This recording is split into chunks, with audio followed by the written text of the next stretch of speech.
ថ្វាយគុំលំចាស់គ្រប់ព្រះអង្គចម្រើនពរញាតិញោមប្រុសស្រីគ្រប់គ្នាថ្ងៃនេះខ្ញុំកណាអាត្មាបានជួបអវសោគ្រូ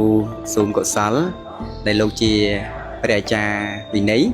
អញ្ចឹងទៅមានបញ្ហាកម្មតាក់ទងជាមួយនឹងកឋិនអញ្ចឹងខ្ញុំកណានៅបានសាកសួរទៅកាន់អវសោគ្រូចង់ប្រកេនសំណួរថាតើភិក្ខុដែលលោកចាំវស្សានៅទីអាវាសណាមួយតើភិក្ខុនោះអាចធ្វើកឋិន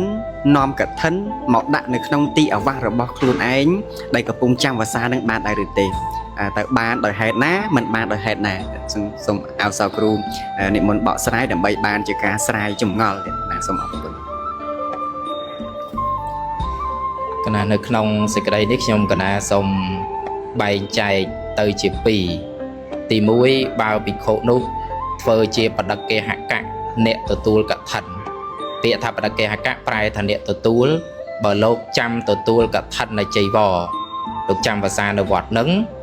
ហើយលោកចាំទទួលកឋិនដើម្បីក្រាលគ្រងកឋិនឬក៏អនុមោទនាកឋិននៅក្នុងវត្តនឹងអញ្ចឹងលោកមិនអាចដើម្បីនាំកឋិនមកដាក់ដើម្បីក្រុមសង្ឃដែលក្នុងវត្តលោកនោះបានទេឬក៏ថាមិនចាំបាច់ដល់ថ្នាក់ទៅនាំគៀគោប្រម៉ែប្រមូលបរិស័ទមកក៏ដោយត្រឹមតែនិយាយដើម្បីបានកឋិននឹងនិយាយដោយចំសុំដោយចំឬក៏ថាផ្សព្វផ្សាយដោយចំក៏មិនបានដែរកុំថាឡើយត្រឹមតែនិយាយចំសំបីតែនិយាយបញ្ឆិតបញ្ឈៀងនិយាយដោយអមធ្វើអាការៈឯណានីមួយដើម្បីបានកឋិននឹងមកក្នុងក្រុមសង្ឃរបស់លោកដែលនៅចាំវស្សានៅក្នុងវត្តហ្នឹងក៏មិនបាននេះនៅក្នុងលក្ខខណ្ឌនៃការដែលភិក្ខុអង្គនោះលោកជាបដិកេហកៈអ្នកទទួលនៅកឋិននៃចីវរតែនៅក្នុងលក្ខខណ្ឌមួយទៀតប្រសិនបើលោកធ្វើជាទាយុគឺបានន័យថាអ្នកដែលវេថ្វាយនៅកឋិននៃចីវរអញ្ចឹងនៅក្នុងលក្ខខណ្ឌដែលលោកធ្វើជាទាយុគឺលោកអាចធ្វើបានពីព្រោះអីពីព្រោះព្រះអង្គមិនមែនអនុញ្ញាតអ្នកធ្វើកឋិនហ្នឹងបានតែចំពោះកុហកអ្នកគ្រប់គ្រងផ្ទះទេសំបីតែបព្វជិតអ្នកបួសក៏ធ្វើកឋិនបានកុហកអ្នកគ្រប់គ្រងផ្ទះក៏ធ្វើកឋិនបានមនុស្សទេវតាសុទ្ធតែអាចធ្វើកឋិនបានទាំងអស់អញ្ចឹងបើនៅក្នុងលក្ខខណ្ឌដែលលោកធ្វើជាទាយុវេកឋិនដូចញាតិញោមដែរអញ្ចឹងលោកអាចធ្វើបានឧទាហរណ៍ថាលោកគង់នៅចាំភាសានៅក្នុងវត្តនឹងហើយលោកនាំនៅកឋិននៃចីវរ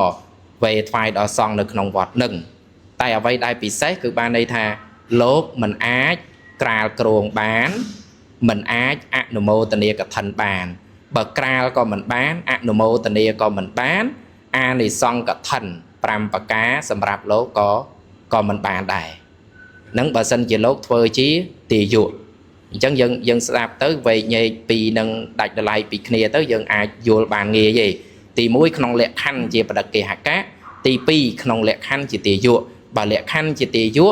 លោកនាំយកសម្ពុតស្បង់ស្បៃត្រៃចីវរវេកឋិនដាក់វត្តខ្លួនលោកនឹងក៏បានដាក់វត្តផ្សេងក៏បានហើយលោកធ្វើតែម្នាក់ឯងក៏បានដឹកនាំបរិស័ទដទៃដែលគេបានបវារណាហើយឲ្យមកធ្វើកឋិននៅក្នុងវត្តលោកនឹងក៏បានដែរនៅក្នុងលក្ខខណ្ឌដែលលោកជាទាយុតែបើនៅក្នុងលក្ខខណ្ឌដែលលោកជាបដិកេហកៈកុំថាឡើយទៅគៀងគោប្រម៉ែប្រមូលពីអ្នកដទៃសំបីត្រឹមតែជាមួយនឹងឪពុកម្ដាយបង្កើតញាតិបង្កើតរបស់ខ្លួនឯងហ្នឹងក៏អត់បានដែរបើនៅក្នុងលក្ខខណ្ឌជាបដិកេហកៈអ្នកចាំទទួលណាអញ្ចឹងនៅក្នុងលក្ខខណ្ឌពីរហ្នឹងយើងចែកឲ្យដាច់ពីគ្នាយើងនឹងងាយយល់នេះខ្ញុំកណាប្រកេនជាយោបល់គំនិតប៉ុណ្ណឹងទៀតសូម